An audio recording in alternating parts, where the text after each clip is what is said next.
This video is going to be my midterm review of the Niner RLT9 RDO that I picked up in 2023. This is the 5-star build, and I've been riding this bike for about 4.5 months. Before I get into the review, I want to talk about my history of being on the RLT9. So I started off with the alloy version, and that bike was light, it was fast, I liked the geometry, but it was a bit too harsh for me. It wasn't terrible, but I just wanted a more compliant bike. So I picked up the steel version, and I've had Reynolds 853 steel bikes in the past, and they have an amazing ride quality. If you've never ridden steel, try it. It's pretty amazing. The bike was compliant, it was comfortable. Again, I like the geometry, but that bike was a bit heavy and it was flexy, and I could really feel it when I got out of the saddle, especially on climbs or sprints.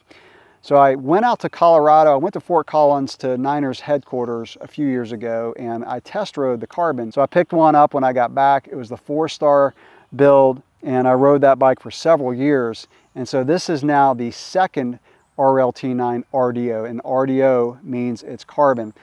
I upgraded to the 5-star build. I want to talk about that. The two main differences between the bike that I had before and this one is the carbon wheels and the carbon handlebars. So let's talk about the wheels first. I was a bit apprehensive on these wheels because I've never ridden the Zip 303s. I didn't know if they would be too harsh. I had the Stans Grails on my previous RLT9 RDO. They were a bit flexy, they were comfortable.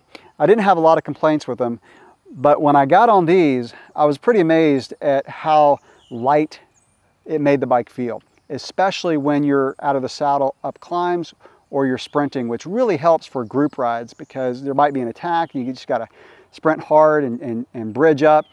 But it just gives the bike a more snappy, agile feel, and they're not that harsh. Now, compared to the alloy wheels, the Grails, like I said, that I had before, you can feel the bumps a bit more, but it's not too bad. What also helps is these are 45C tires. I had 40Cs on my previous bike, and that also helps with bump compliance. I can run a little bit lower pressure. So I run maybe 22, 23 in the front, 25 in the back. I'm pretty light, you know, I'm like 148 pounds. So, you know, you might need to run more if you're heavier, but that does help with the compliance. So again, the carbon wheels really help the ride quality without being too harsh. The carbon handlebar also was a pretty big difference. So this is an Easton EC70AX. I had an Easton EA70, I think, on the previous bike, which was an alloy bar. The carbon handlebar also makes the bike feel pretty snappy and fast, and it was actually more of a difference than I anticipated, because when you're out of the saddle, if you're sprinting, if you're going up a climb and you're pulling up on the handlebars, all that energy goes through your core to your pedals. And so if the bar is flexing a bit, even though it's minute, you can actually tell the difference. So not only is the bar lighter, but it's stiffer where it needs to be. I don't feel like it's harsh, but when I'm pulling hard on the handlebars, it really transfers the power better. And so those two things make the bike just feel lighter, more agile, and they just really improve the ride quality. So I'm actually pretty pleased with both of those upgrades. So that's what you get with the 5-star build. Let's talk about the components. So I went with Shimano 2x. I went with Shimano because I've had SRAM brakes in the past on a gravel bike. I don't mind SRAM brakes on a mountain bike. However, on a gravel bike or cyclocross bike, they were just too finicky for me. I just had problems with them rubbing the rotors, and it was hard to get them bled properly, and I just didn't like them. That's just the bottom line. I didn't like the SRAM brakes that I have on some previous bikes. My last RLT9 RDO was also Shimano. And I also went with the 2x system. It's a matter of personal preference. I'll say it again. I've mentioned this before in other videos, but I like 2x systems on gravel bikes. Mountain bikes, 1x system is the way to go. But on gravel bikes, I don't like having a big jump in the rear cassette. It actually makes more of a difference on flatter terrain than it does in the mountains, because you're just trying to find that perfect gear to sit on while you're riding, and you're not shifting that much. And if you have a 1x system, you've got a bigger jump between cogs in the back, and it's sometimes hard to find the right gear. So again, that's why I went with Shimano 2x on this bike. So I'm going to go over the bike and just talk about the setup and talk about some other components on it. I'll first just talk about how I have the bike set up in case you're curious. So I have a Garmin Varia radar on the back, and I also have a seat pouch that holds tools, tube, tire levers, that kind of thing. I've got a couple carbon water bottle cages. They're made by Look. I've got a pump there, and then I've got my Garmin Edge 1030 on the front, and I have a mirror. So I'll go over the components. I'll first of all say this Shimano GRX 800 shifts so well. I don't think I've had a misshift.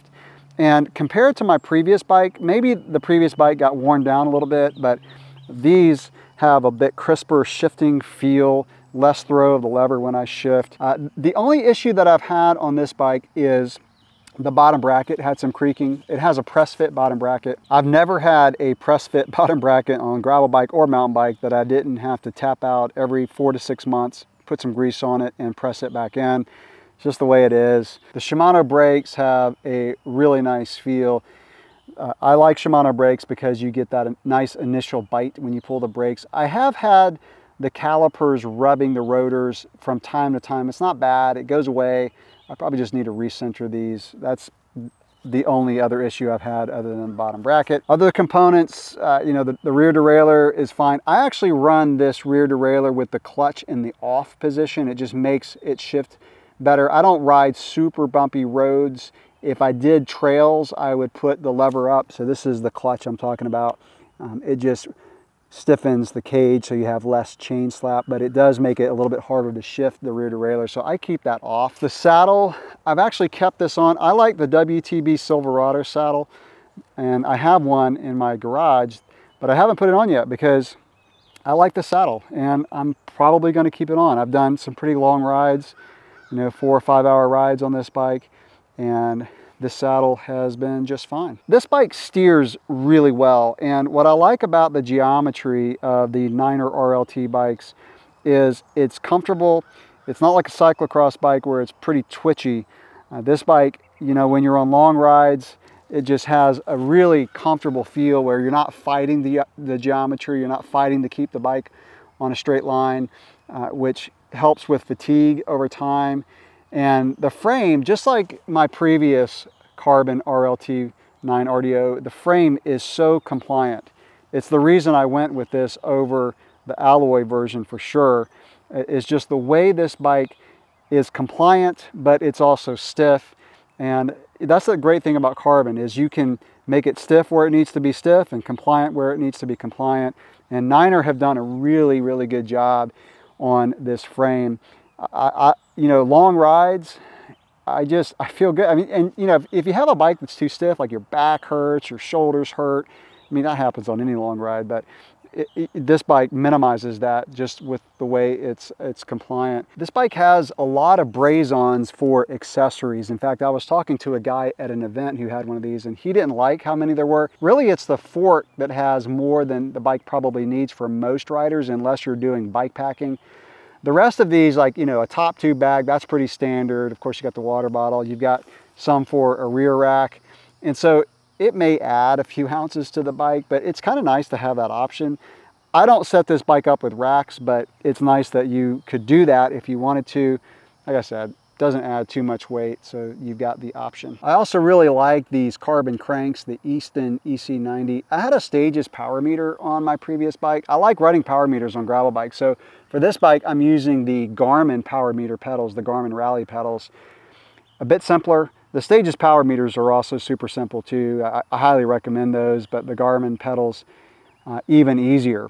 And you can transfer those to another bike if you wanted to. So that's my midterm review of this bike. The carbon wheels, carbon handlebar, and carbon cranks, I didn't mention those at the beginning of the video, but they are a really nice upgrade. But I feel like the best value of these bikes is the 4-star build. So if the 5-star build just required a bit too much begging and pleading with your significant other, the 4-star build, while not cheap, I think offers the best bang for the buck because you get a super sweet carbon frame with Shimano components. You don't get the carbon wheel set, and I don't think you get the carbon handlebar or maybe even the carbon cranks, but that bike is also really sweet. I rode one for 2 or 3 years, had no complaints at all. But this 5-star build, very sweet. All right, any questions or comments that you have, drop those below. I'll do a long-term review after another 8 months to a year and tell you if I've had any more problems with the bike, but so far, great bike, really great bike. I love gravel riding. I love the adventure side of it, the exploration, just clearing your head, getting out there on the gravel roads, and this bike really helps me do that. So, as always, if you have any questions about the bike, about the components, whatever, just drop those below. I'll get to them as soon as I can. And with that, I will catch you in the next video. If you haven't subscribed to the channel, please go ahead and do so. It does help me out. Thanks for watching.